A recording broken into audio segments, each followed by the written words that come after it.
Agradeço, Senhor, quando me dizes não às súplicas indébitas que faço através da oração. Muitas daquelas dádivas que peço, estima, concessão, posse, prazer, e em meu caso, talvez fossem espinhos na senda que me deste a percorrer. De outras vezes, imploro-te favores entre lamentações, choro, barulho, mero capricho, simples algazarra que me escapam do orgulho. Existem privilégios que desejo, reclamando-te o sim, que se me florescessem na existência, seriam desvantagens contra mim.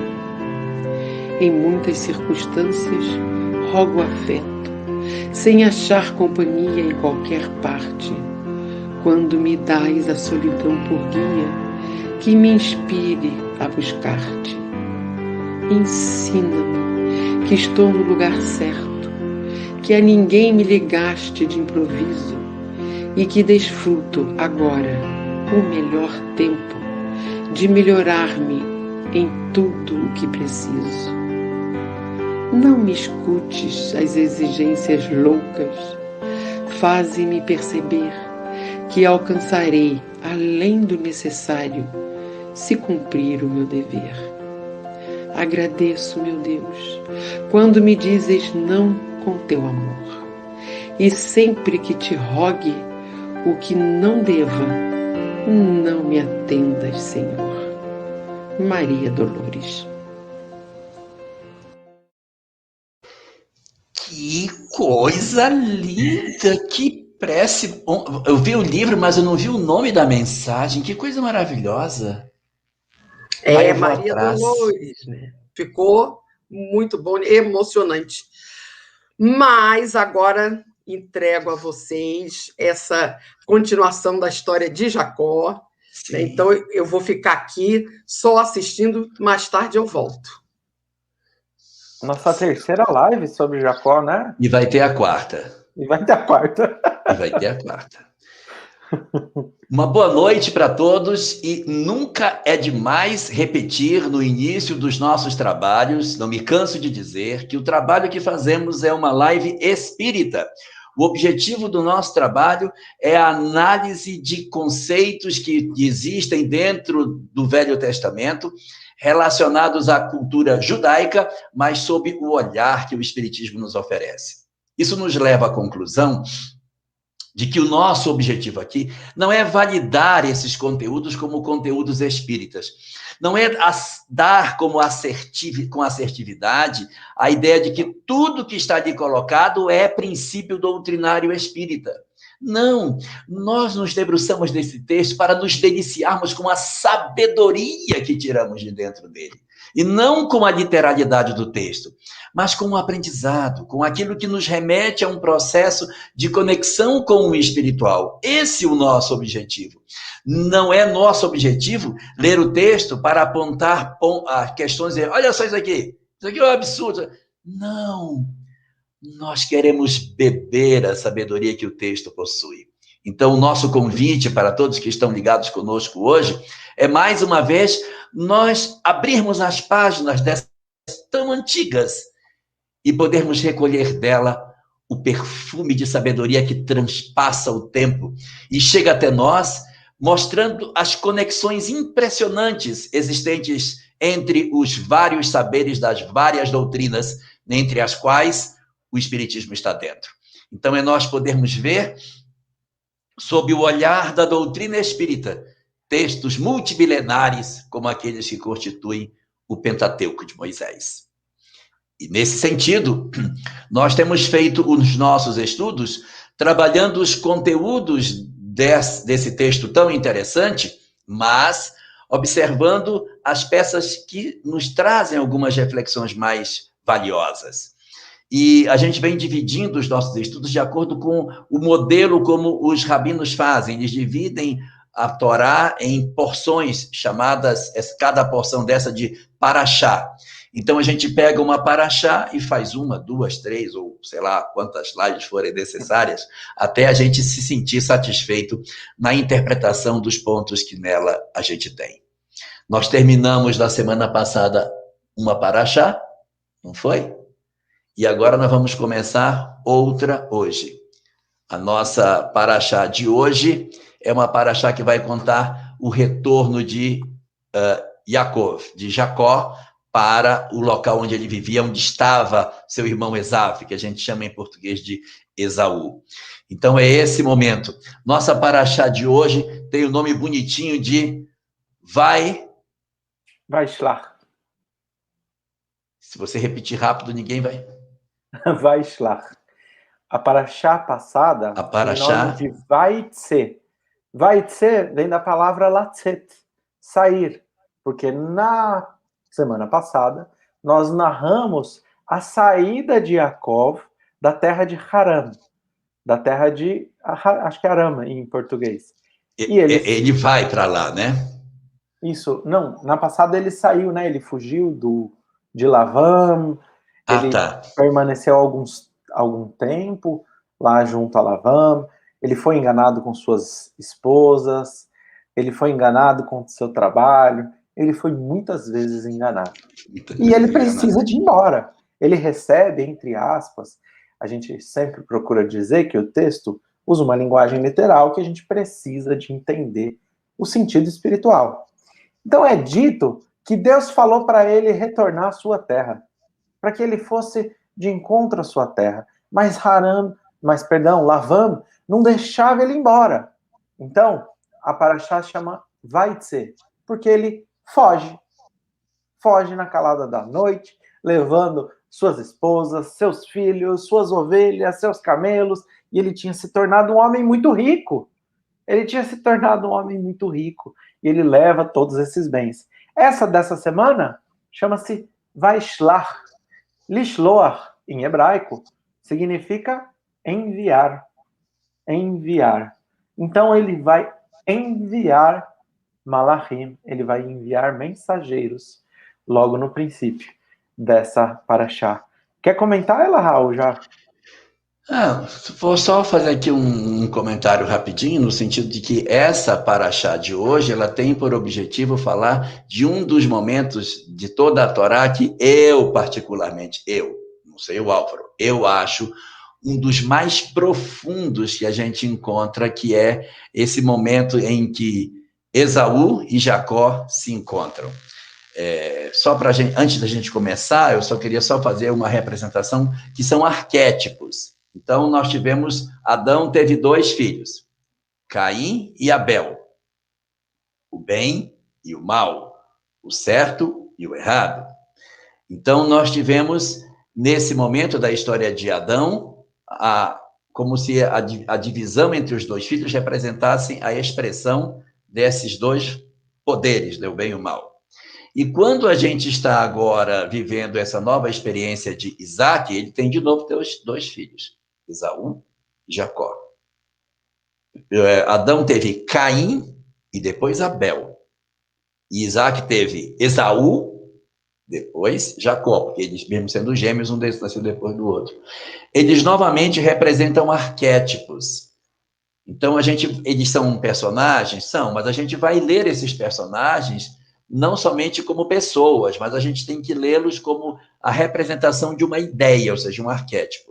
Então, Jacó representa o espiritual, não vou dizer que é o bem e o mal, mas ele representa essa conexão com o divino, todos os aspectos do homem na sua sacralidade, e Esaú é o homem sem espiritualidade, é o homem terra-terra, é o cara que está preocupado com as coisas materiais. A gente vai ver durante toda a história que a gente já assistiu, as preocupações de Esaú são sempre do mundo material. Ele é caçador, ele é musculoso, ele é másculo, ele gosta de ter contato com as meninas das aldeias próximas, ele tem uma série de romances com essas moças todas. Enquanto isso, a figura de Jacó é uma figura diferente, mais recolhida, mais retraída, é um homem mais vocacionado para esses aspectos mais espirituais. Aí ele sai, vive uma história que a gente já viu, e hoje a gente vai poder ter a chance de ver o momento no qual Esaú e Jacó voltam a se encontrar. Esaú ficou onde estava. Esaú ficou onde estava. E Jacó saiu e agora está voltando. O que a gente vai ver hoje é o momento em que essas duas faces, o material e o espiritual, vão se encontrar novamente. E é legal, né, Elahá, você colocou isso, a gente vê Jesus se utilizando muito nas suas parábolas. Então, são os extremos, o rico e o Lázaro. Então, a luz tem dois e a filhos. Treva, os dois filhos. O filho pródigo são dois filhos, um que fica e um que vai, mas que depois volta. Mas vamos lá, isso vai aparecer daqui a pouco. Esse aspecto de construção todo é utilizado por Jesus no Novo Testamento todo, né, em suas parábolas, em suas falas. Essa dicotomia, essa condição que você coloca é bem legal. Mas vamos começar. Então, a gente já sabe que Yaakov está retornando para sua terra e ele está muito preocupado. Ele está muito preocupado. Porque, afinal de contas, ele teve uma situação não tão bem resolvida com seu irmão. Quando ele deixa a terra de Israel, ele deixa porque o seu irmão poderia, inclusive, persegui-lo para matar.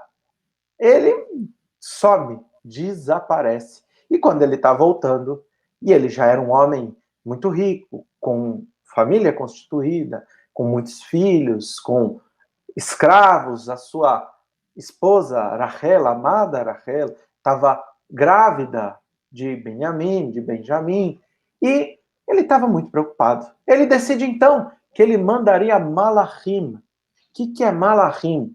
Se a gente olhar a tradução do texto, vai estar escrito lá mensageiro. E ele manda esses malachim para que eles levem uma mensagem a Esav e digam assim: olha, eu morei Garti em Lavam. Eu morei com Labão. E lá eu permaneci e agora eu venho ao seu encontro. Quando esses malachim, esses que são mensageiros ou anjos, retornam, eles vão trazer uma notícia um pouco assustadora. Eles dizem assim: Esaú, está vindo na sua direção e ele está trazendo 400 homens marchando com ele. E o interessante... Um momento. Stop. Isso. Stop. Observemos aí o que está acontecendo. O Esaú, que representa a materialidade da vida, está aqui. E Jacó, que representa a espiritualidade da vida, está vindo. Quando ele vem para se encontrar com seu irmão, ele, então, manda mensageiros, que no texto em hebraico são os malachim, que são anjos. A palavra que está no hebraico é anjos. Traduziu-se por mensageiro, mas está lá escrito anjo. Então, vamos pensar assim, quando o espiritual vem nos visitar na nossa materialidade, ele traz consigo, ele chama para o trabalho de acionar a materialidade os seus batedores, né? Ele manda os seus mensageiros, que no caso são os anjos, os nossos sentimentos positivos.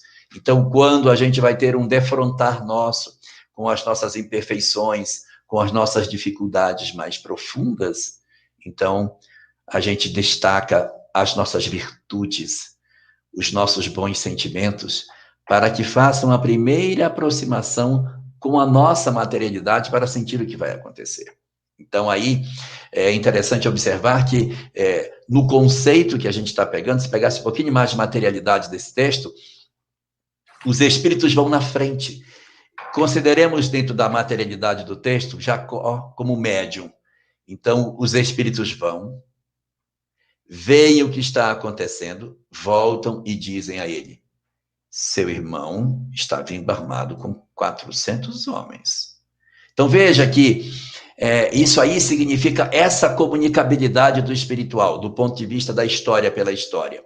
Mas, traduzindo isso no aspecto mais simbólico, são os nossos sentimentos visitando o nosso eu inferior para iniciar o processo de preparação nosso diante dos fenômenos da tentação, que aí é encontro da materialidade com a espiritualidade, são os nossos momentos de tentação, que o Álvaro vai falar, a tentação do deserto, na semana que vem, né? Então, é o nosso momento que a materialidade encontra a espiritualidade.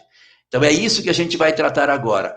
E quando os mensageiros chegam a Jacó, chegam com a notícia: seu irmão vem armado. E é interessante que está escrito assim: Garti im Lavam. Eu morei com Lavam. Então, por exemplo, só para a gente entender por que eu estou colocando isso em hebraico. Se eu quiser dizer Garti Baaretz, eu morei na terra de Israel. 5 palavras. Garti Baaretz, 2 em hebraico. E está completamente entendido. Então a gente percebe que o hebraico ele tem uma certa particularidade. As palavras são muito carregadas. De sentido filosófico, de sentido espiritual. Então quando ele fala Garti, ele está falando, olha, eu vivi com um homem que ele moralmente não é lá aquelas coisas, ele não está tão refinado. Mas não é simplesmente, todos nós, moralmente, somos imperfeitos. Então o que está querendo ser dito aqui por Jacob é muito mais, porque Lavam era um enganador. Ele enganou com um casamento, deu a filha errada. Ele enganou, ele combinava que as ovelhas brancas iam ser dele. Ele tirou todas as ovelhas brancas para geneticamente só nascer as pretas. Ele vivia mudando todos esses combinados. E por que está escrito Garti e não está escrito outra palavra em hebraico? Porque essa palavra, quando a gente muda as letras de ordem, muda o acrônimo, então a gente passa a ter uma palavra que significa que é a mesma coisa que 613. E que é esse número 613? Basta que a gente tire a gematria da palavra, né?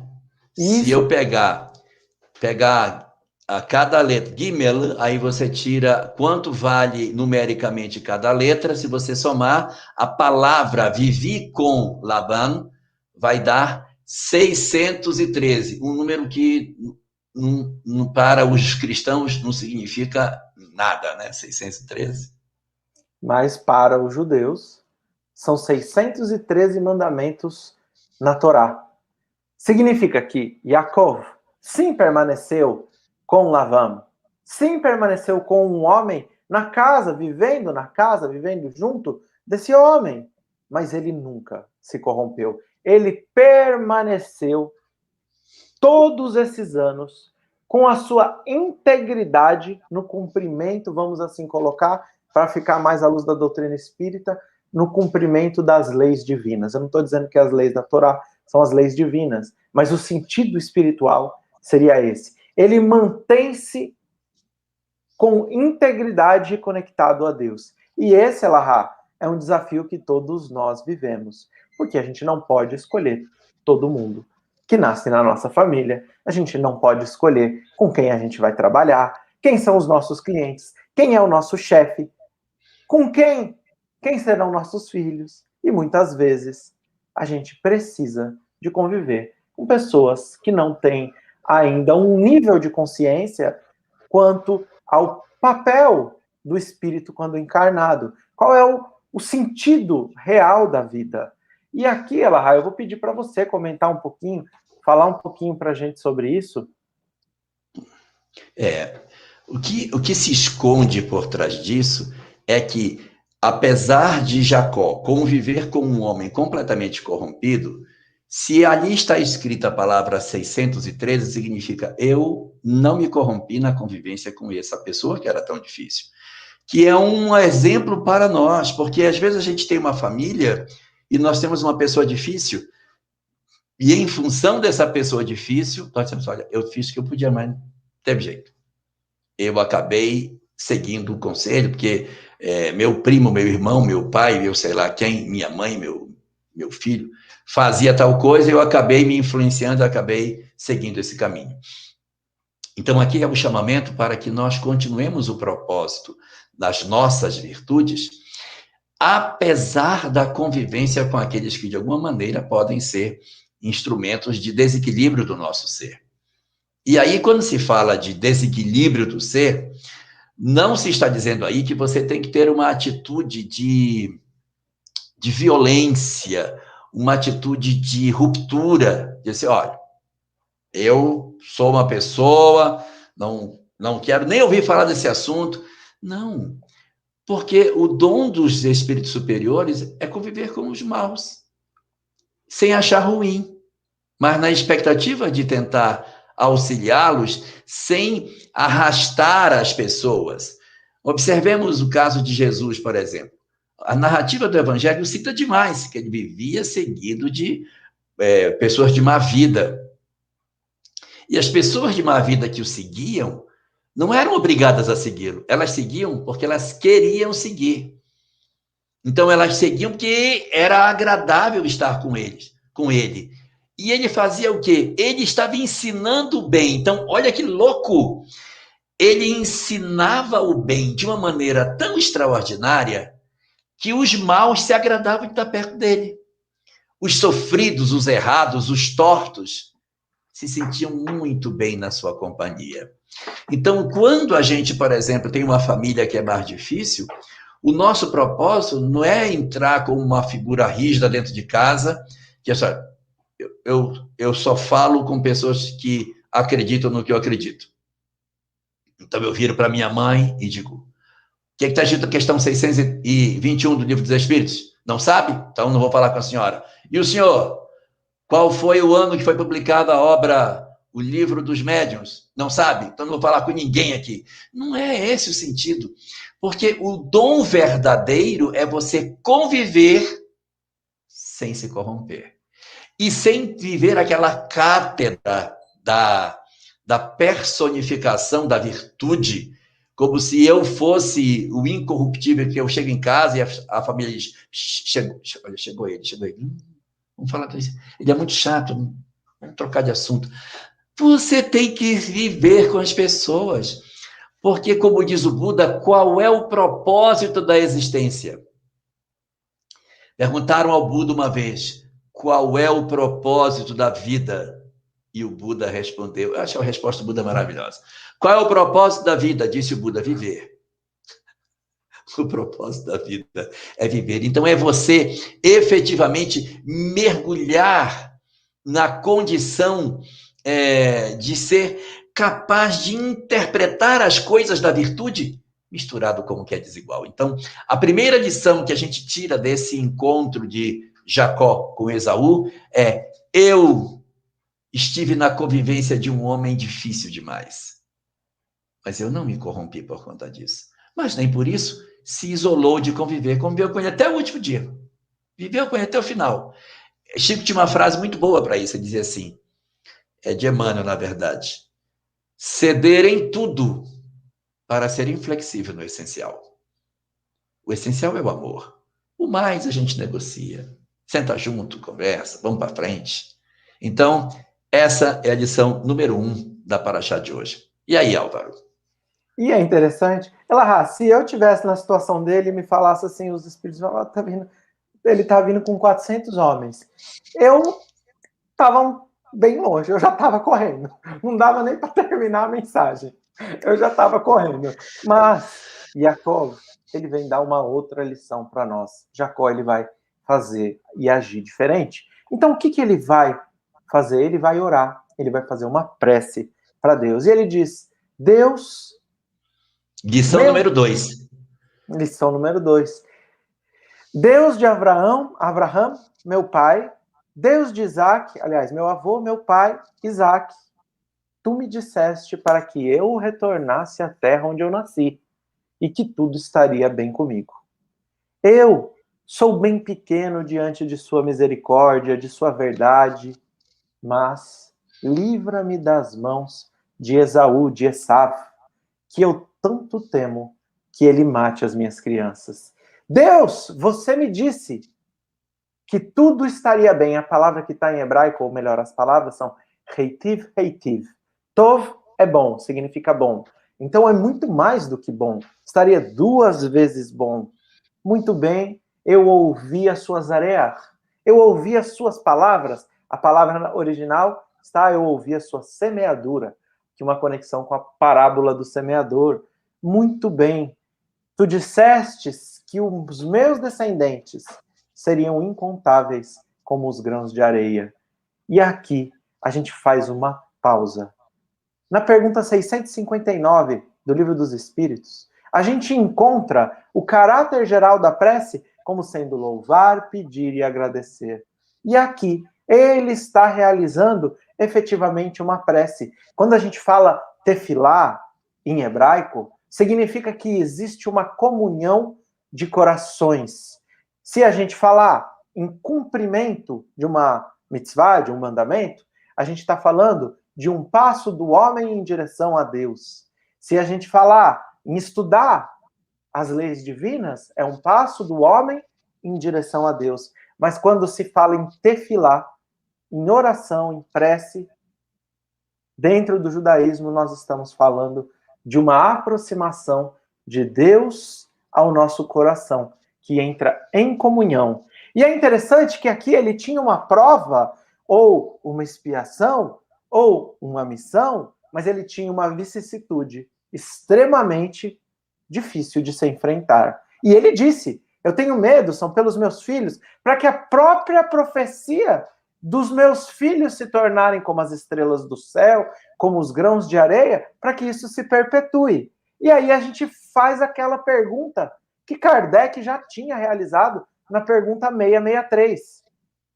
Podem as preces que por nós mesmos fizermos mudar a natureza das provas e desviar-lhe o curso? Pode uma prece mudar uma prova? Será que essa prece que Yaakov está fazendo vai mudar essa prova? E os espíritos, eles vão dizer para nós que as provas estão nas mãos de Deus e que algumas devem ser suportadas até o fim. E sempre, sempre, Deus leva em conta a nossa resignação, mas que a prece traz bons espíritos, que esses nos dão forças para que nós possamos suportá-las corajosamente. E ainda os espíritos vão dizer, ajude os céus e os céus te ajudarão. Faça você a sua parte, entregue sem pressa, mas tenha uma fé ativa. E os espíritos ainda vão dizer para nós que muitas vezes a gente até acha que Deus nem fez muita coisa por nós. Mas isso acontece porque as respostas de Deus não vêm através de formas miraculosas, mas vêm através da ordem natural, da ordem da natureza, e às vezes passam despercebidos.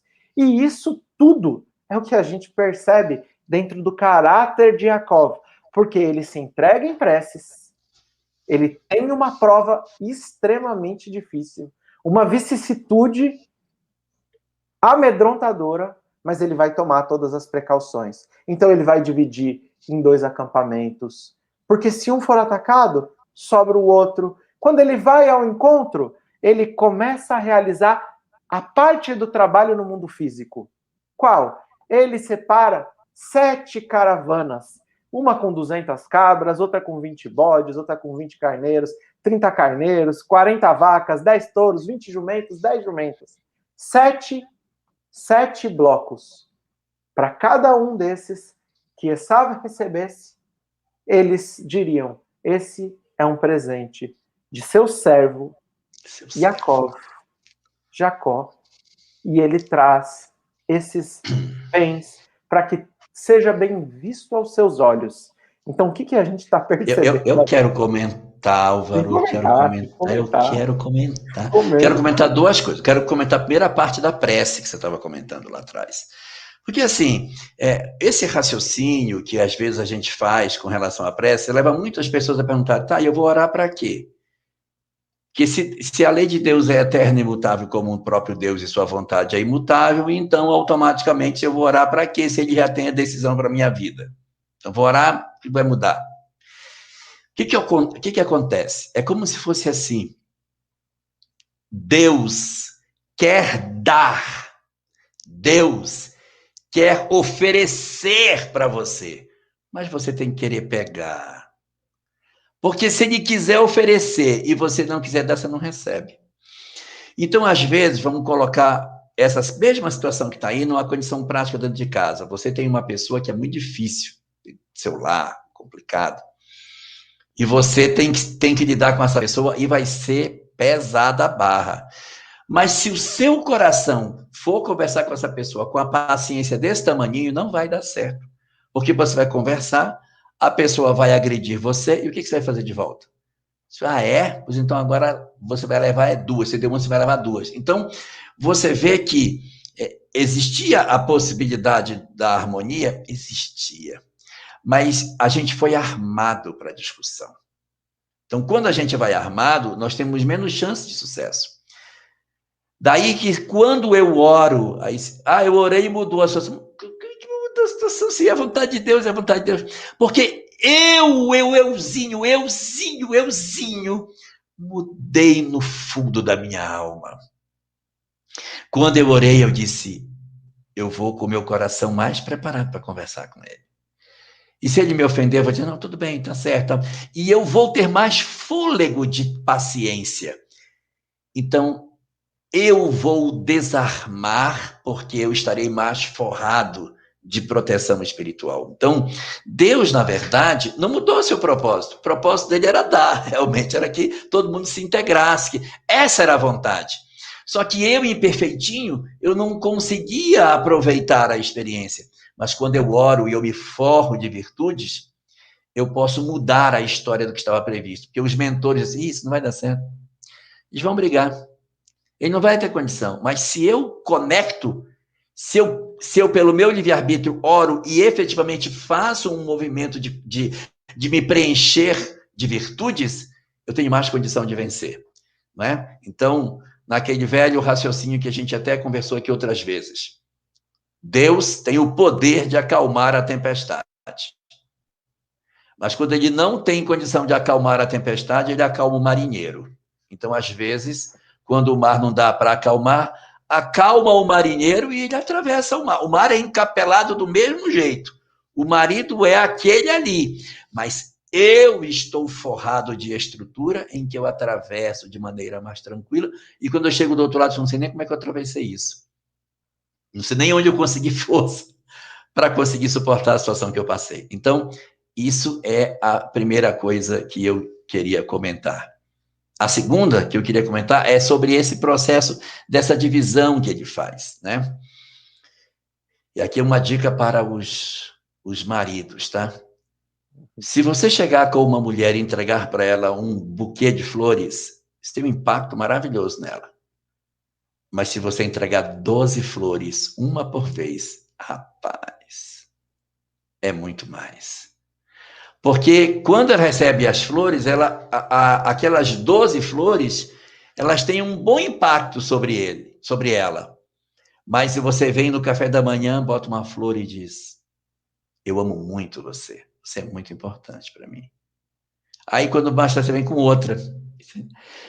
Então, como diz Maquiavel, o bem se faz aos pouquinhos e o mal se faz de uma vez só, que é para a pessoa ter mais condição de esquecer. Então, o bem a gente faz aos poucos. E quando ele divide esse patrimônio, é para que cada momento que chega, então eu vivo um momento de agrado. Aí, de novo, então, é uma estratégia para dizer da minha emoção no encontro com aquele com o qual eu vou lidar.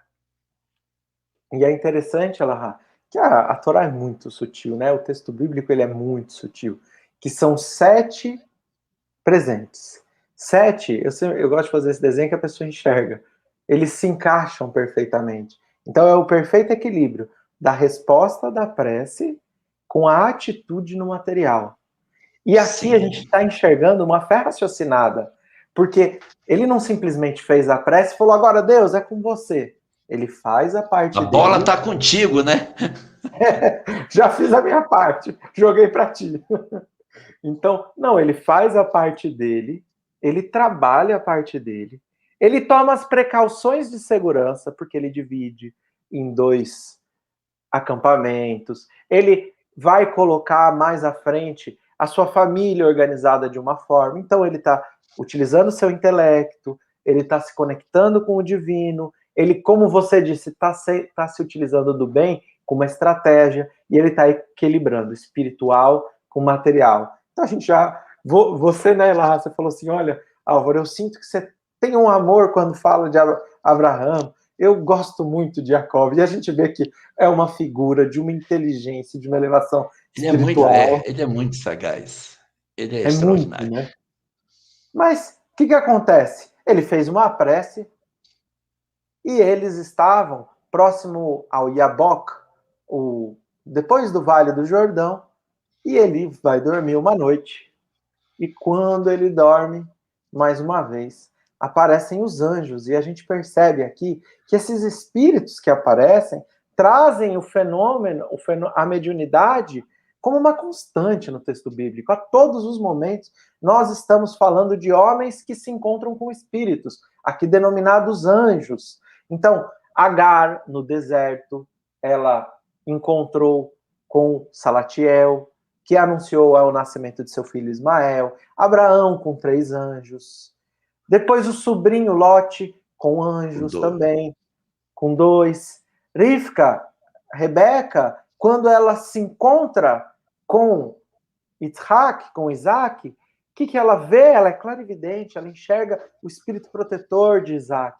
A gente percebe a comunicação entre os 2 mundos, plano físico e a mediunidade, como sendo completamente natural e estando presente em todo o texto bíblico, Mas o que vai acontecer quando ele dorme?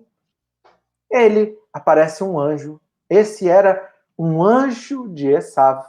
E esse anjo vai ficar lutando, perdão, a palavra não é brigando, lutando com ele a noite inteira.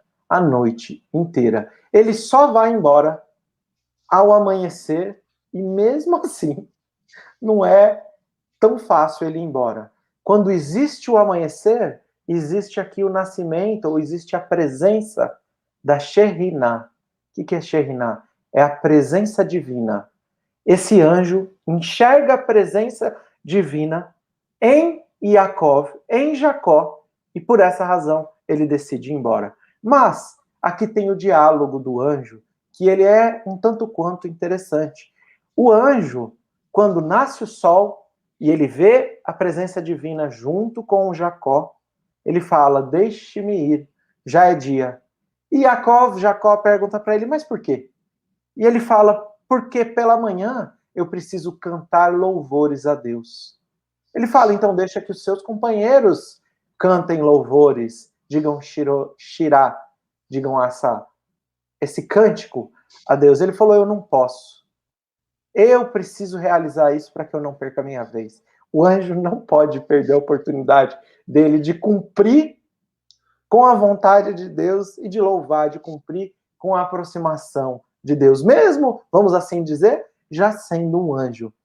E ele diz, então eu não vou deixar você ir embora, e Yaakov diz para ele, enquanto você não der uma bênção a mim e dizer que foi de direito meu a primogenitura, que eu comprei ela do meu irmão. E o anjo diz, eu não posso fazer isso. E ele fala, mas por quê? Se Abraão recebeu 3 anjos e ele os abençoou, e dele nasceu meu pai Isaac. E, nesse momento, o anjo, pergunta para Yaakov, qual é o seu nome? E ele diz, Jacó. Ele diz, então, muito bem, a partir de hoje, seu nome não mais será Jacó. Seu nome será Israel.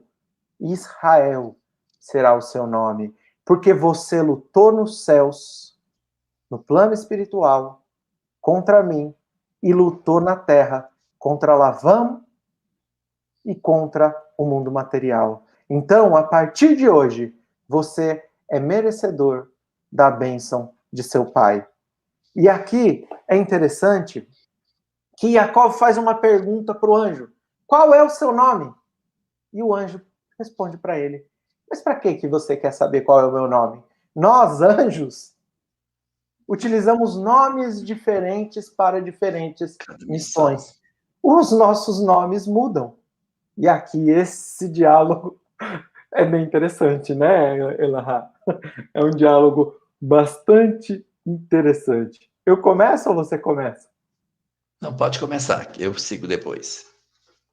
Então, por que esse diálogo ele é bastante interessante? Em primeiro lugar, o que representa esse anjo, essa briga, essa luta de Yaakov com um anjo? O Elahá começou a nossa live, a nossa fala, explicando isso. Esse anjo de Esav está representando o que em hebraico chama-se Yetzer Hará. É o desejo do espírito ligado ao corpo físico quando se depara com todas as paixões e elas provocam as nossas imperfeições, aguçam a nossa vontade de se conectar com a materialidade. Elas muitas vezes despertam os nossos instintos, despertam as nossas vontades de forma não raciocinada. Mas, por outro lado, nós temos em nossa consciência a lei divina. E nós temos os bons espíritos que nos intuem. Então, vivemos, cada um de nós, consecutivas lutas, consecutivas disputas dessa dicotomia, dessa vontade, ora, de se conectar ao material. Porque quem não é apaixonado pela matéria? Eu posso dizer que eu sou. E a matéria, sim, ela desperta em nós esse desejo de conexão. Mas, por outro lado, a razão tem a capacidade de domar essa natureza que tende a se conectar, que tem vontade de se conectar. Aqui existe uma parábola que diz que o nosso corpo, ou o nosso espírito, ou melhor, a nossa alma, o nosso espírito encarnado, ele é como dois reis, disputando o mesmo território. Um, o coração, a emotividade, outro, a razão.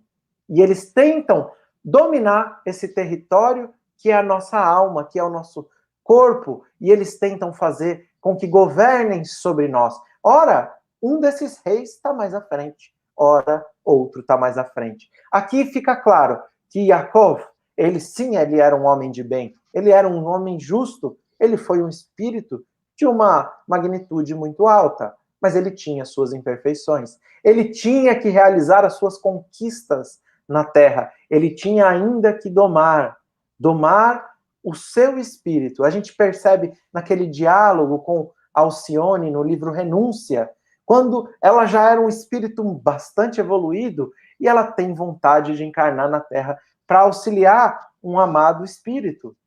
E a orientação que ela recebe é: cuidado, cuidado. Porque muitos espíritos vão para a Terra, cedem às paixões e acabam permanecendo na Terra a fim de reparar essas dificuldades. Então a gente percebe que ao final dessa luta, quem ganha é Yaakov. A lei do progresso e a providência divina, elas sempre estarão em nossas lutas. Sempre. Por mais que venhamos a perder em determinado aspecto, estamos todos a caminho da luz. Ali na frente, a gente vai ter a oportunidade de corrigir isso. Vamos lá, Elahá, comenta para nós. É porque eu já tinha falado tanto, mas eu vou falar. Não, é o seguinte. Você tá aqui pra É o seguinte. Ora, se é o encontro da materialidade com a espiritualidade, então, durante o momento em que você está orando, que você está se preparando para esse encontro, do mesmo jeito que Jacó manda seus espias que voltam, Esaú manda os seus, mas os propósitos são diferentes. Um vai no propósito de compreender o que está acontecendo, e o outro vai de tentar desestruturar você. Então, esse anjo que te visita, que vem da parte de Esaú, representa todas as dificuldades que a gente possui dentro do nosso coração. Existe uma coisa importante a ser definida, é que a palavra malachim, em hebraico, que tem a ver com a questão de anjos. Anjos significam as entidades espirituais que estão em torno dos homens. Mas no conceito judaico, tem malachim que torce para o mal do homem, que trabalha para, como é que eu vou dizer assim? Para testar a nossa capacidade de fazer o bem. Tanto que no Shabat, 2 anjos visitam a casa. Um é chamado anjo do bem, o outro é chamado anjo do mal.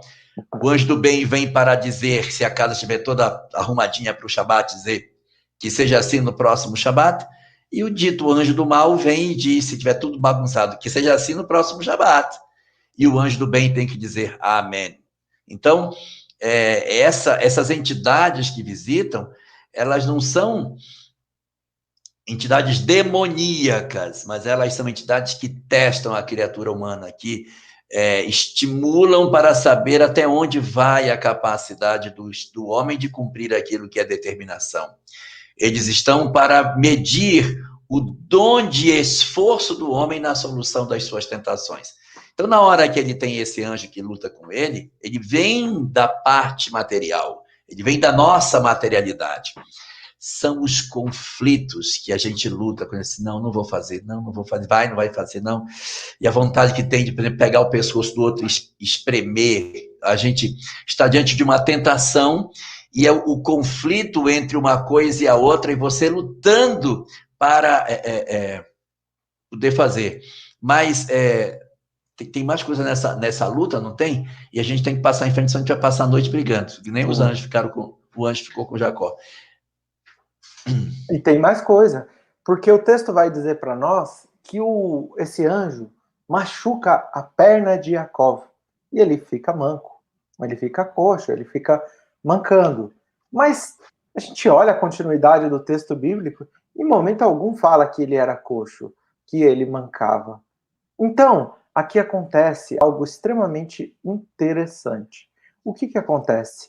Diz o Midrash, contam os sábios, conta a tradição oral do povo judeu, que quando amanhece, a luz que nasce 2 horas antes do amanhecer naquele dia, isso tudo não é literalidade, isso tudo tem um sentido espiritual, é a mesma luz do primeiro dia da criação. No primeiro dia da criação, está lá no livro de Gênesis, melhor, aqui no livro de Gênesis, Vaiomer Elohim Yehior, e Deus disse, seja luz. Essa mesma luz, ela nasce com o raiar do dia.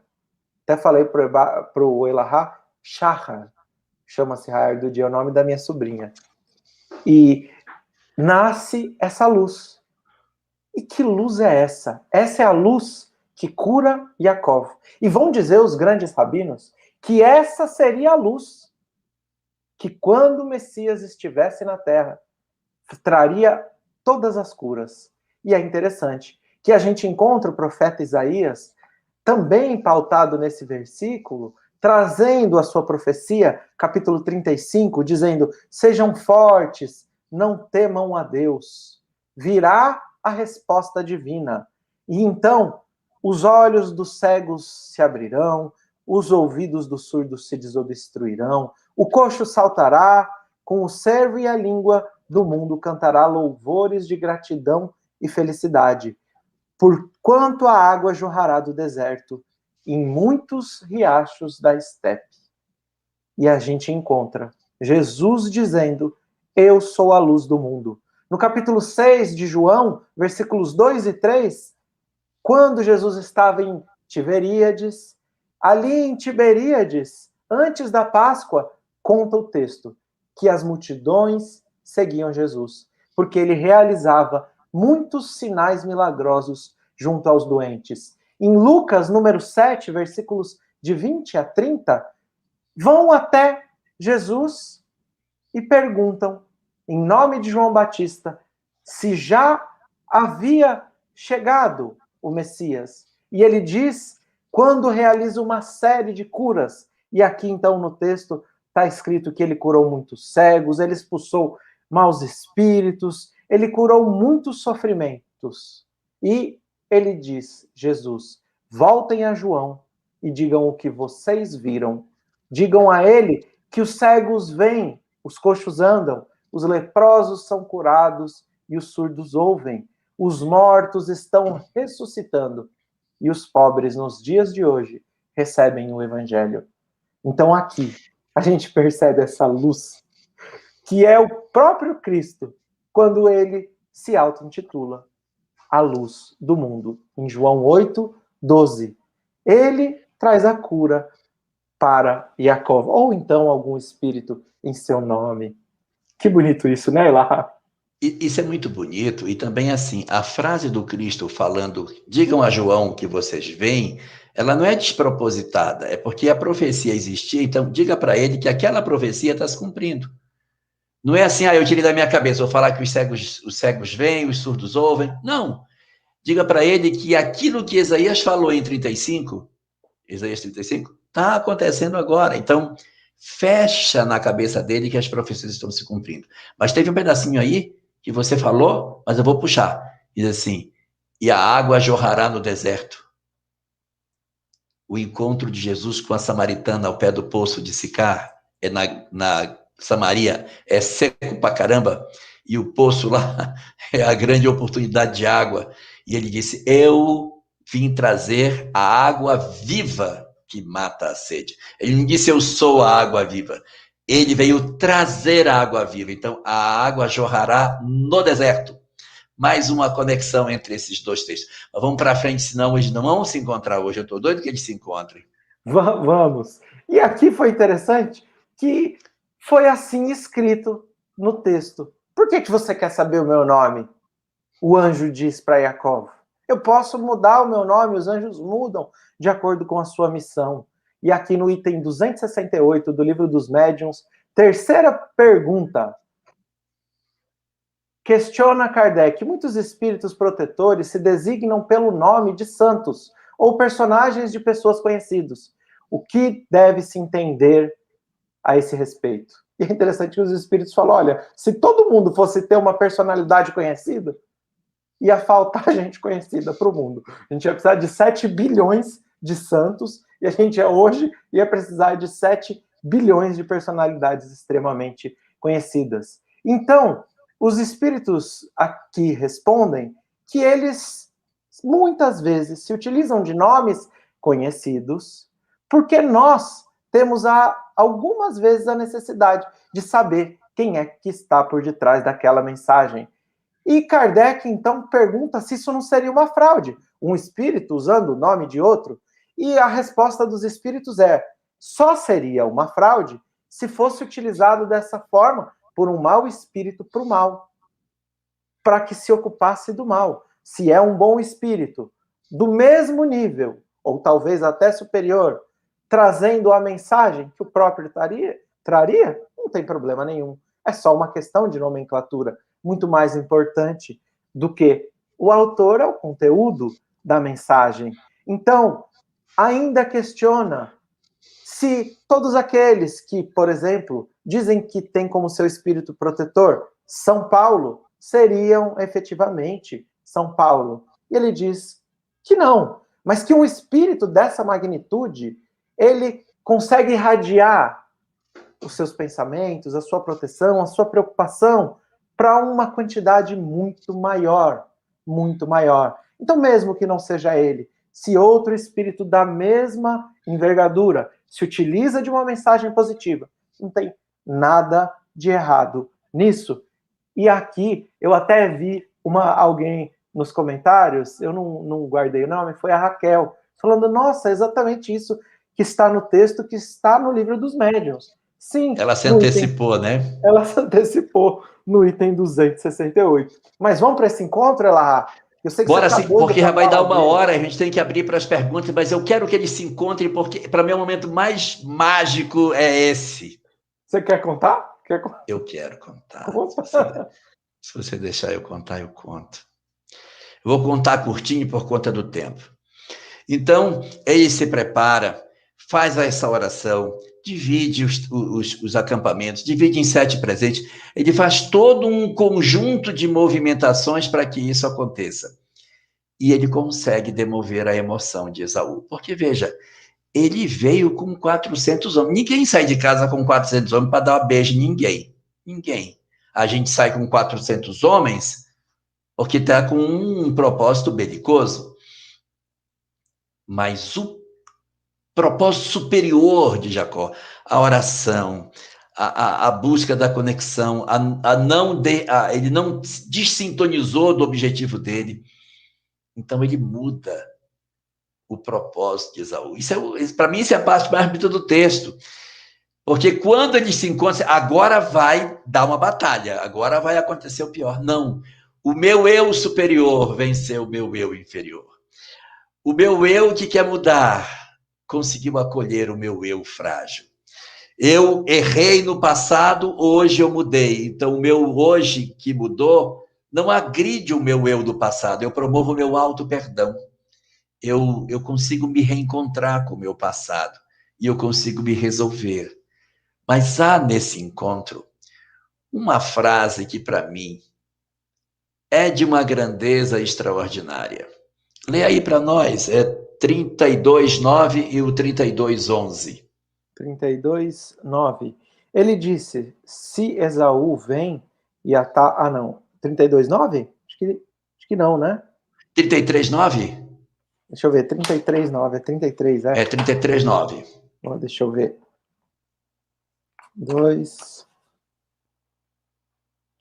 33, aqui, 9.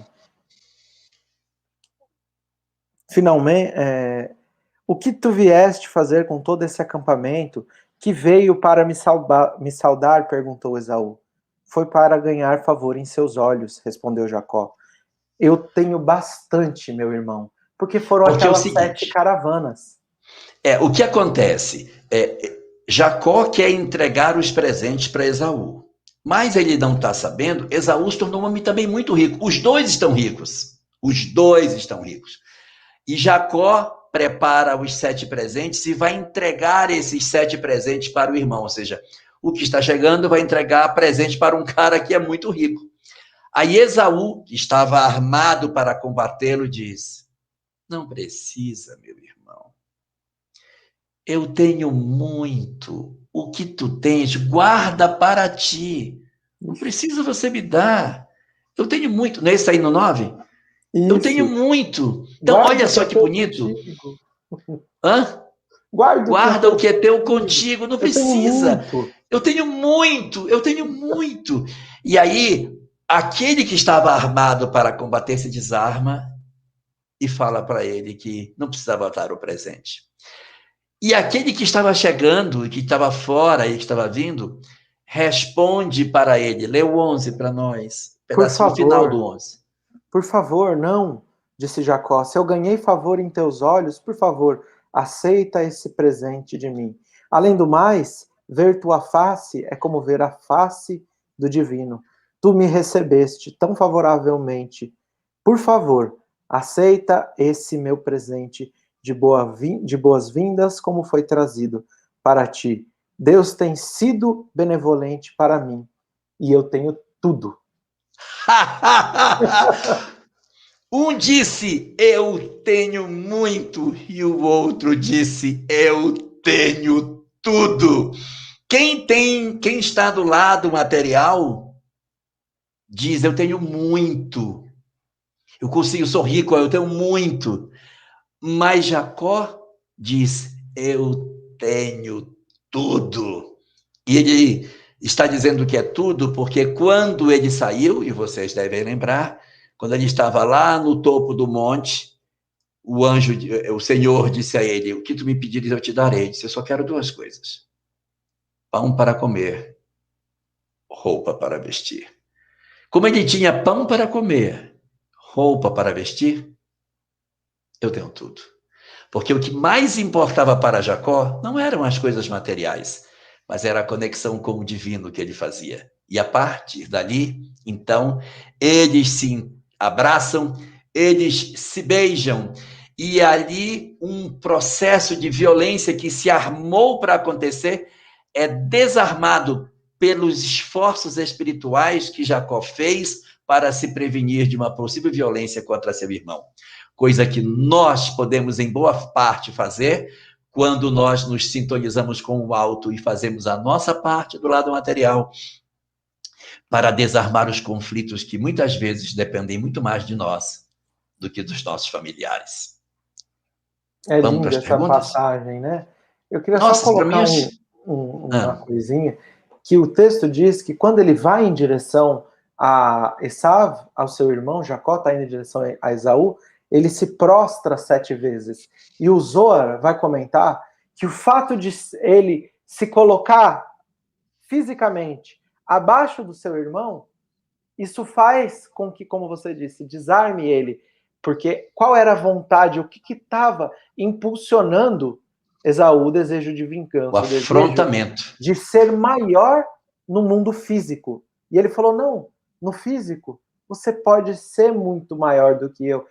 Yaakov se humilha, se rebaixa, se coloca como servo, entrega todos os presentes, como você falou, pouco a pouco, e nesse encontro está escrito, é interessante que quando está escrito que Esav beijou Jacó, está escrito de uma forma completamente diferente na Torá.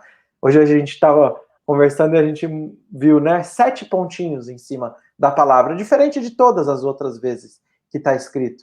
E alguns vão dizer que esse beijo foi o sentido do perdão, outros vão dizer que ele tinha vontade de fazer outras coisas, ele tinha um desejo de vingança dentro dele, mas ele não conseguia usar esse desejo de vingança. Semana que vem a gente continua essa história, Elahá? Continua, porque tem um monte de perguntas aí. Nós vamos ter que ser, Álvaro, bastante conciso, porque tem pergunta demais aí. A gente tem que ser bem curtinho, porque tem muita pergunta e vai chegar mais ainda. Vocês sabem que o que é impressionante ver vocês dois falar? Parece que a gente está vendo a cena. Eu consegui ver a cena desse encontro de Jacó com Esaú, que vocês falam com tanto entusiasmo, com tanta empolgação, que eu consigo ver até a cena. E não sou só eu, não. Porque tem mais gente aqui que está... Eu tenho tudo. Tem gente aqui que também está achando a mesma coisa que eu. Está uma coisa de pura emoção aqui, ó. Olha lá, Dinorá, como é lindo ver a emoção do Álvaro dando essas explicações. O texto é emocionante, né? O espírito por detrás da letra nos emociona. O Elahá estava falando ali, a hora que ele foi falar do eu tenho muito e eu tenho tudo, eu acho que ele se emocionou, tá? Pois é, por isso que a gente chega a ver a cena, porque todo mundo se emocionou junto. A gente se emocionou, porque é lindo. É lindo esse encontro. Agora, quanto tempo depois, gente, foi esse encontro? 60 anos. Meu Deus. Tinha que ter muita emoção no texto, esse momento. Nesse texto vai estar escrito, salvo engano, 20 anos. Algo assim. 21. 21. Mas são 60 anos, porque conta o tempo que a gente comentou em uma outra live, quando ele estava no monte, que ele tem o sonho, que ele vai a determinado local passar um tempo estudando, ele passa, eu não vou recordar quantos anos estudando, depois 14 anos trabalhando, mais 7. No total, o que dizem os sábios são 60 anos. Mas tem outra opinião de 21 anos, né? Se você pegar a literalidade do texto, são 7 anos para casar com Lia, 7 para casar com Raquel e 7 para poder ir embora. Dá 21. 21. Que mais uma vez. Mas aí, como a gente não tem o tempo que ele saiu da casa do pai até chegar na casa do tio, que é um tempo de estudo, de aprendizado, que não está, essa janela de tempo não aparece, então ele não é contado nessa análise aí. Então, os rabinos é que, com as suas intuições, com os seus vários com o Midrash, com as várias histórias que eles vão constituindo, é que eles vão compondo esse pensamento todo, né?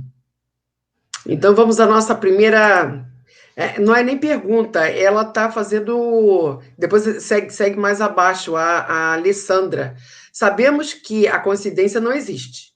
Então, como podemos interpretar a questão das esposas dos patriarcas só conceberem seus filhos após eles terem tido filhos com as escravas ou outras esposas? E aí depois ela segue mais aqui embaixo, que aí ela fala Quer dizer, cadê? Pode responder. Eu vou comentar, para a gente ganhar esse tempo. Aí ela fala também, olha, me refiro a Abraão, Sara, Isaac, Rebeca, Jacó e Raquel. Isso se propaga pelos 3 patriarcas. A Torá não fala da vida após a morte. Ela não fala. Você não vai ver ninguém depois da morte aparecendo. Ela não tem esse desdobramento de aparições de Abraão para os seus filhos e netos, etc. Bom, e assim também nós temos uma força muito grande na história da vida. Então, as pessoas são longevas, vivem muitos anos.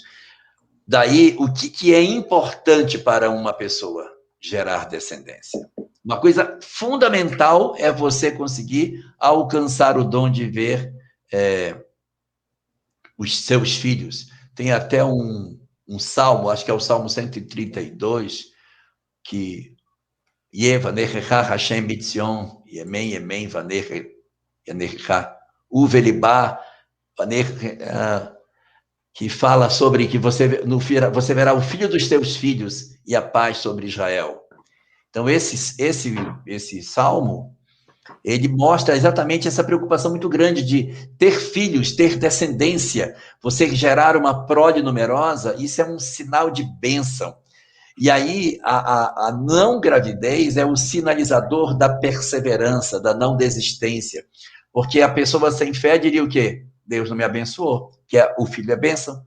Então, mostra a fortaleza de caráter de você passar por essas experiências e você continuar com a esposa que lhe era infértil até que você conseguisse que ela lhe desse efetivamente um filho. E o interessante é que você está olhando o lado negativo que demorou, mas eu posso dar o lado positivo. Todas 3 eram inférteis. Todas 3 conceberam. Ok? E já começar, e se for voltar mais ainda, já começou lá em Isabel também, né? Sim. Isabel também, né? De João Batista. Isabel também era velha quando concebeu, né? Sim. Velha no sentido de engravidar. Tinha idade. E aí temos mais uma da professora Josilene. Deixa eu achar ela aqui. Professora Josilene, está aqui, ó. Sabemos que Deus cria a todo momento. Existe a possibilidade de nosso planeta estar recebendo espíritos recém-criados por Deus que não sejam exóticos, ou seja, degradados de outros planetas? Quer que eu responda, Álvaro? Pode receber. Pode responder. Então, cabalado. Eu vou receber isso aqui. Então, vamos lá. Sim, Kardec, no livro O Evangelho segundo o Espiritismo, ele tem um pedacinho que ele fala: os mundos são solidários entre si. Então, naturalmente, existe um processo de conexão entre os mundos. Um planeta é dito de provas e expiações, não é porque todos os seus habitantes são de provas e expiações, porque a grande maioria é. Então, nós temos um pouquinho aqui de regeneração, tem no planeta, um povozinho de regeneração que está aqui, e tem uma galerinha que é primitiva que está aqui, fazendo intercâmbio cultural. Eles encarnam no planeta para ganharem conhecimento e voltarem para seus mundos de origem com conhecimentos incríveis, como a agricultura, a fala, você poder dominar estratégias de caça, de como trabalhar alimentos, isso tudo são conhecimentos impressionantes que a gente obtém durante esse período e que impulsionam demais o progresso de um mundo. Então, eles vêm de lá, encarnam aqui, pegam uma informação, volta para o seu mundo. Então, essa conexão, ela existe.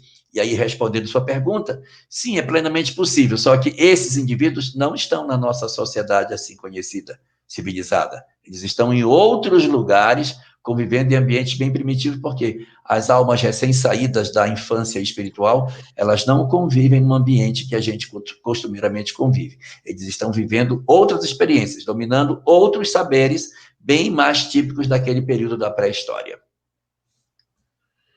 Perfeito. E temos aqui o Fábio.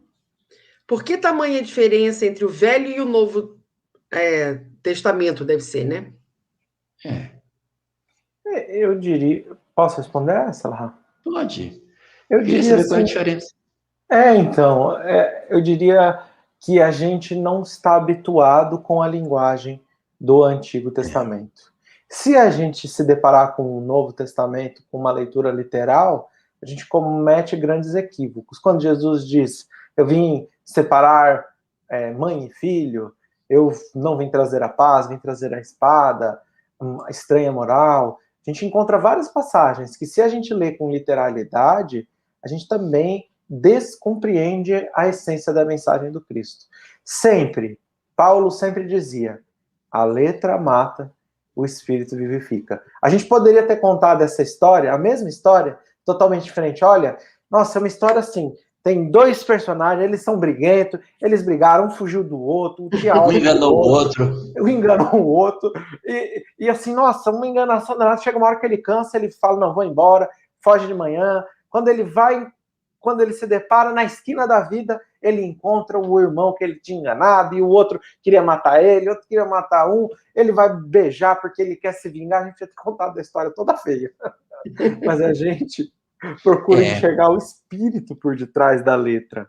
Quando a gente percebe que, por exemplo, na parábola do administrador infiel, o que está em pauta não é a infidelidade do administrador, mas é a regeneração daquele ser, daquele espírito. Quando a gente percebe que na parábola do rico e o Lázaro, a gente não está falando simplesmente do egoísmo do rico, mas a gente está falando da perseverança quando diante do sofrimento.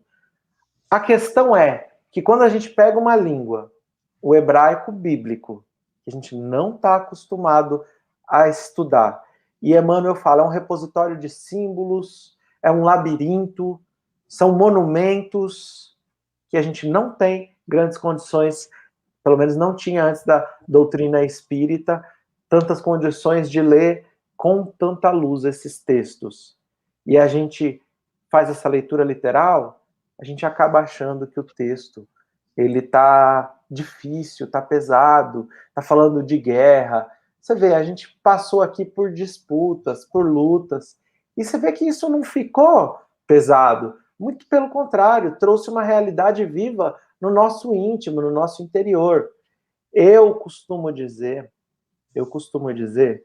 que para nós nos tornarmos pensadores da nova era cristã, como diz Emmanuel, nós necessitamos estar em paz com o nosso passado psíquico, religioso. Então a gente tem um monte de ferida. A gente acha que a antiga primeira revelação é olho por olho, dente por dente, que é vingança, que é só guerra. Não. Vamos enxergar o espírito por detrás da letra. O coordenador da primeira revelação é o Cristo.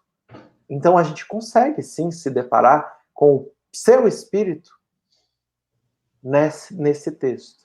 Mas a gente precisa de sentar com boa vontade, de abrir os nossos corações para que a luz da doutrina espírita lance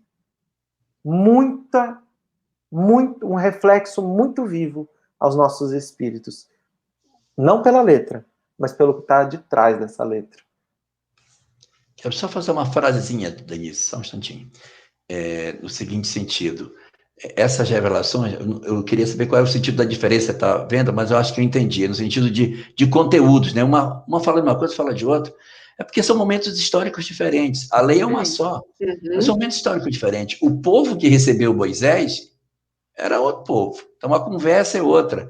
A maneira de apresentar a lei de Deus é uma. Quando vem Jesus, a conversa é outra. O foco é outro. Ele já fala de... Por exemplo, Moisés não fala nem de imortalidade e fala pouco de amor. Ele fala mais de quê? Compromisso, responsabilidade, mas nesse sentido. Não fala de imortalidade, nada. Quando vem Jesus, abre a janela da imortalidade e fala de amor.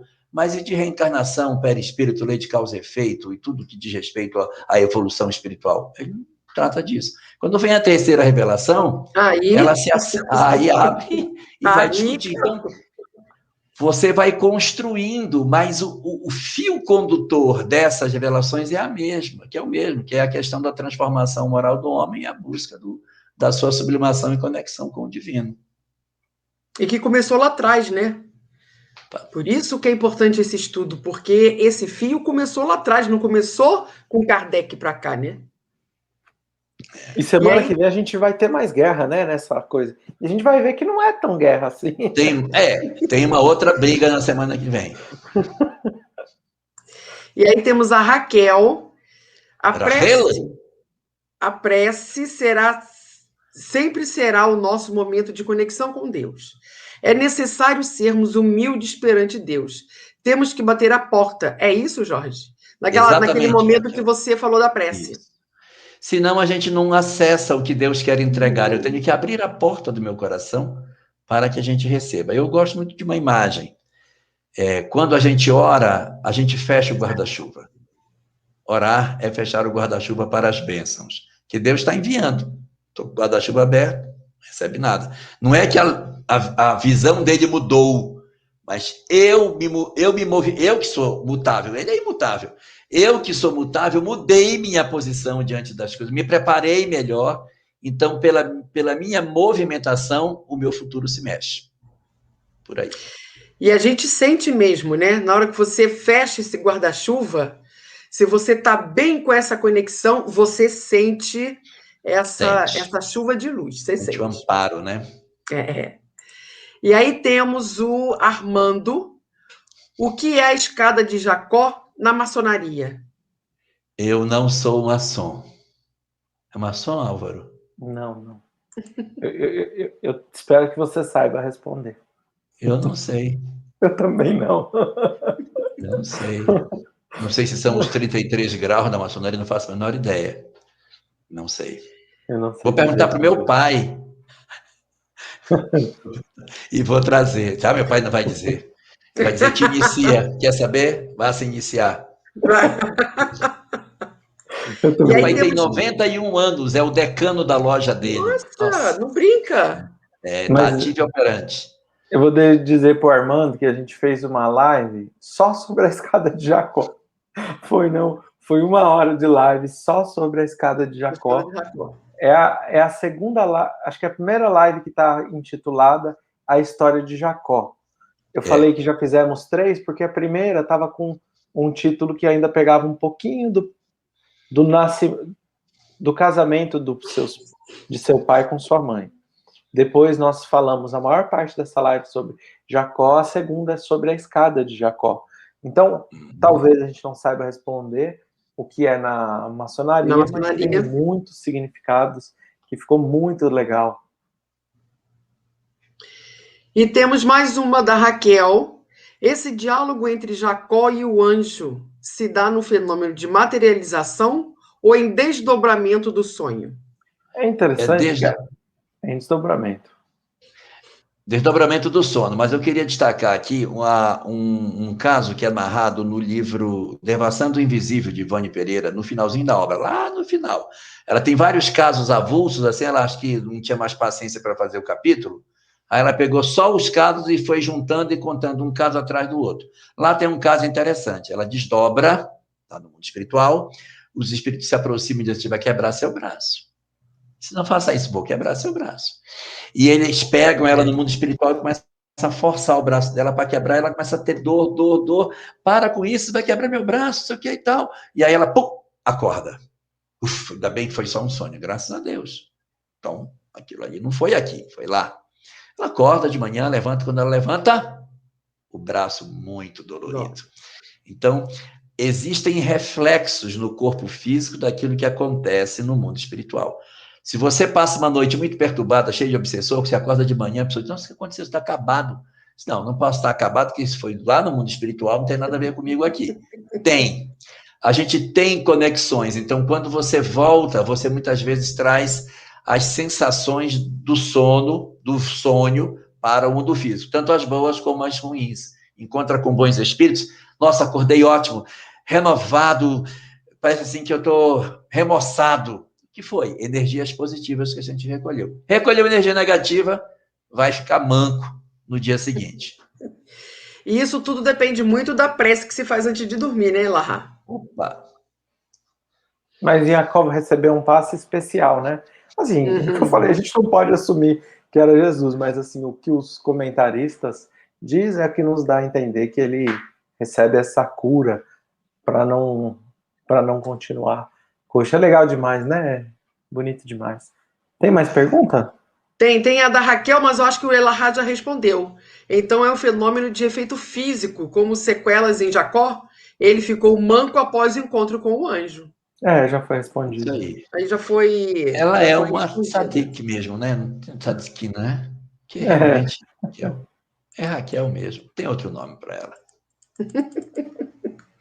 Aí tem mais uma também da Raquel. Aquela comenta aqui, olha.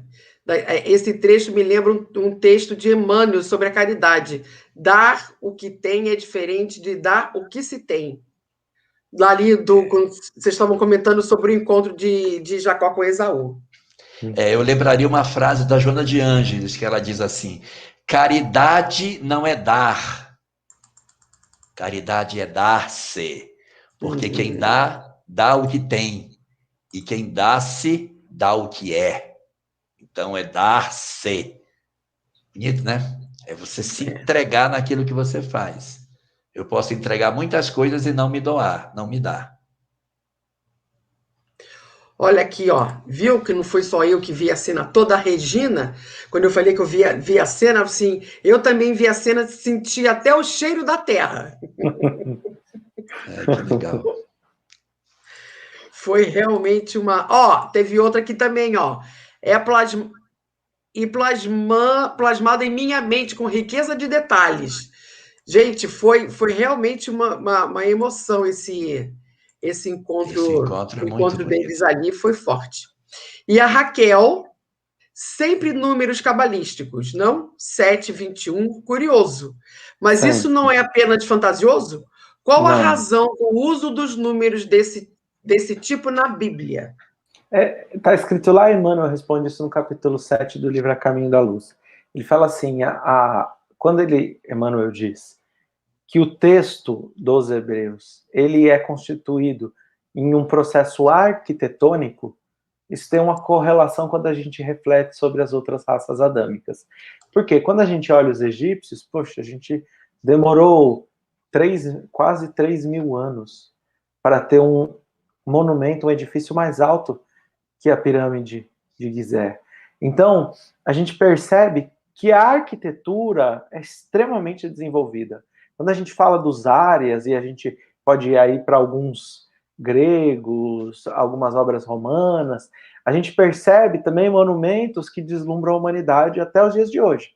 Quando a gente fala dos hindus, nós temos ali no vale, entre o Paquistão, o Vale do Indo, e a Índia, a gente tem cidades tão grandiosas quanto cidades egípcias, que foram construídas pelos hindus. E quando a gente fala dos judeus, cadê a arquitetura? O Templo de Jerusalém foi reformado por Herodes. Não tem. O Templo de Jerusalém é pequeno. A gente não tem referências arquitetônicas. Os judeus não tinham escultura. Não tem escultura. Não tem escultura, é proibido esculpir. As cidades não tem pintura, é proibido pintar. Não tem esse processo. Então, aonde é que a gente encontra a arquitetura do povo judeu? Emmanuel respondeu, é no texto. Então, como eu estudo o texto? Com arqueologia textual. Você não quer encontrar o sentido antigo, o sentido original, não antigo, original? Então, peraí, você vai ter que trabalhar as camadas. E quando eu procuro estudar um texto com profundidade, a gente vê realmente essas camadas sendo tiradas para você chegar à essência. Então, os números, primeiro, os algarismos indo-arábicos não existem no hebraico. São indo-arábicos. Então, as letras são números. Os números, sim, têm significados que, se a gente quiser realmente entender com profundidade, é importante algumas vezes, não todas as vezes, senão a gente pira, algumas vezes, ir atrás desses números. 7, como a gente falou, é a união do material, terra, água, fogo e ar, com o espiritual. 3, tudo que é trino refere-se ao espírito. Então, 7 é o perfeito equilíbrio entre matéria e espírito. 21 são 3 ciclos de 7.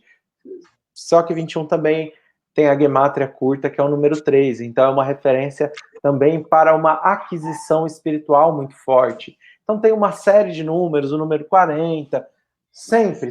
O 40 significa muito, incontáveis. 12 significa inteiro, completo. 12 é completo, que é 3 vezes 4. A gente percebe muitos desses números. É a completude das coisas. Não é por acaso. É o processo depois, de Raquel, você procura uma música em hebraico chamada Aniodea. Né? Aniodea. Eu sei. A música diz assim, o que é um? O que é um? Um é Deus. Eu sei. O que é dois? 2 são as tábuas da lei. O que é 3? 3 são os patriarcas. O que é 4? São as matriarcas. O que é 5? São os livros da Torá. O que é 6? 6, eu não lembro o que é 6. Aí, o que são 7? 7 são os dias da semana. Chava-Niodea. A gente canta no CD de peça. Na minha casa, a gente cantava em ladino. Meu pai falava. Em ladino, era? Em ladino. E aí vai embora. Assim, então, todos os números, se você quiser, tem um significado por trás deles. Então, aí vai... o judaísmo gosta muito dessas coisas, né? Esse misticismo, no sentido simbólico dos números, está presente no texto. Isso é uma característica da própria cultura. Ela era assim, né? Então, tinha muito esse Olha gosto. Olha aqui que o Elahá colocou. 3, os patriarcas. Então, toda vez que vai rezar, a referência Jesus mesmo usa. Deus de Abraão, Deus de Isaac, Deus de Jacó. Uma referência espiritual. E a mãe, 4, natureza, matéria. Água, então, fogo, terra e ar. O 7 e o 3, de novo. E se a gente pegar qualquer escrito no Novo Testamento e cruzar isso com o Antigo Testamento, é impressionante que todas as vezes batem os significados. Você fala, pô, mas se você fizer 3 vezes 4, dá 12. Porque o cruzamento dos patriarcas com as 4 matriarcas deram as 12 tribos, né? Elas vêm daí. Okay? E a última pergunta, aquela da Maria Cristina Frederico: temos só um espírito protetor? Deixa eu responder. O nosso chamado espírito protetor, ele é um personagem destacado da nossa família espiritual. Ele não nasce avulso, ele não tem assim uma fila de mentor e uma fila de reencarnante. Aí, olha, vai, pega a ficha lá, que o próximo que pegar vai contigo. Não é assim. Nós temos uma família espiritual, que é um conjunto bastante grande de espíritos. Entre esses espíritos que constituem a nossa família espiritual e que se amplia a cada encarnação, tem 2 naipes de espíritos dentro dela. Os espíritos familiares e os espíritos mentores. Os espíritos familiares são aqueles que são próximos de nós, gostam da gente, nos querem bem e têm, portanto, toda uma preocupação conosco. Você tem uma visão muito humana. Então, eles ficam tristes quando a gente fica triste e fica alegre quando a gente fica alegre. O espírito familiar é assim. Eles nos querem bem. Já o mentor é diferente. O mentor está preocupado com nossas vitórias morais. Então, ele, às vezes, fica alegre quando fica triste. Olha, fulano está saindo bem. E fica triste quando fica muito alegre, porque às vezes nossa alegria é uma bobagem. E eles não nos querem bem. O mentor não nos quer bem. Quem nos quer bem é o espírito familiar. O mentor quer o nosso bem, o que é totalmente diferente. Quando eu quero bem a alguém, eu posso até torcer quando uma pessoa, meu filho está ótimo agora, puxa vida, ele agora entrou para o governo, está numa equipe de licitação, meu Deus, como ele tem progredido, já comprou helicóptero, fazenda, cada licitação que ele faz, ele fica só com 10%, eu estou tão feliz que ele está ótimo, meu filho. E o mentor diz, meu Deus, esse cara está todo enrolado. Então, a leitura do espírito familiar é uma leitura muito mais terra a terra, ele nos vê como pessoa, ele não consegue ter aquela grandeza extraordinária. Já o mentor, ele é destacado da família espiritual. Para responder a sua pergunta, nossa família espiritual torce pelo nosso sucesso. Tem um que está mais diretamente vinculado, mas tem uma galera atrás dele junto. Então, nós temos uma quantidade grande de espíritos que cuidam de nós. Um pode estar diretamente mais ligado ao trabalho de atendimento às nossas necessidades, mas a família espiritual toda está mobilizada pela família espiritual toda que está encarnada do lado de cá. São muitos cuidando de muitos. Exatamente. E tem mais uma aqui, olha. Ângela. Herodes era idumeu. Os idumeus são descendentes de Esaú? Os judeus não gostavam de Herodes por isso? Então, ó, vamos entender. A gente tinha aqui uma briga. A briga foi resolvida. Eles vão morar em lugares diferentes. Porque o problema foi resolvido. Mas não significa que você tem que andar com aquele, entre aspas, que te tinha como inimigo debaixo do braço. Ah, não, agora a gente só anda de mão dada. Não, o problema foi resolvido. Cada um segue o seu caminho. Herodes, sim, era descendente, segundo dizem, de Esaú. Mas não é por isso, porque o problema, como nós falamos, é resolvido, foi resolvido. O problema dos judeus não gostarem de Herodes não é isso. É que Herodes, existiram alguns, mas todos, eles eram reis, eu gosto de chamar de reis fantoches. O que são reis fantoches? Eles estão ali representando o Império Romano. Eram reis que representavam os interesses do Império Romano. E quais são os interesses do Império Romano? Para ficar bem fácil, eu gosto de desenhar uma imagem. Qual? O circo romano. Disse que cerca de 1 milhão de pessoas iam a Roma para os grandes jogos. Esse 1 milhão de pessoas se alimentavam, pão e circo. De onde vinha o pão? Como você alimenta 1 milhão de pessoas? Quantos pequenos agricultores, porque a gente não tinha John Deere na época, não tinha Embrapa, não tinha Singenta, não tinha nada disso para cultivar a terra com tanta produtividade. Por isso a parábola do semeador está falando sobre o que não germina. Sobre o que não germina, porque isso era uma realidade. Quando não germinava, quando não se tinha uma boa colheita, a fome ia ser grave, porque a fome era constante em todos os períodos. Então Herodes estava ali, por exemplo, conciliando os impostos, impondo força para suprimir as possíveis revoltas, estava ali com o apoio do Império Romano. Então por que os judeus não gostavam de Herodes? Porque ele era um opressor, ele era visto como um tirano, um representante daqueles que estão colocando o jugo sobre o povo de Israel. Então a razão ela é política, social, cultural também, porque os romanos respeitavam a religião, mas de alguma forma impunham sua cultura pelas leis. Então a gente encontra uma série de questões aqui muito mais voltadas ao contexto histórico. E existe um outro aspecto também, né? Se eu não me engano, quem estava no trono de Israel antes de Herodes era Antíoco, e ele tinha uma filha, chamava Mariana. Então, Herodes, vendo a possibilidade de assumir o trono quando Antíoco morresse, ele se aproxima de Mariana, seduz Mariana e casa com ela, e fica pendurado na Mariana ali. Quando o pai dela desencarna, aí ele é guindado à condição de rei, porque era casado com ela, ele não é herdeiro do trono. Então, isso também incomoda os judeus, porque ele não vem da linhagem. É como se você tivesse uma linhagem real, e aí o marido da rainha assume o comando do meu povo, então isso me incomoda, e ele foi muito cruel. A história relata, e eu não sei se isso é plenamente verdadeiro, que ele teve 6 filhos. Num dado momento, 2 desses filhos, mais a Mariana, articulam uma revolta para tirá-lo do poder. Ele descobre, ele mata os 2 filhos e mata a própria mulher que deu o trono a ele. Esse é Herodes. Ele não matou só as criancinhas, não. E também os próprios filhos que quiseram tomar o poder, ele teria assassinado.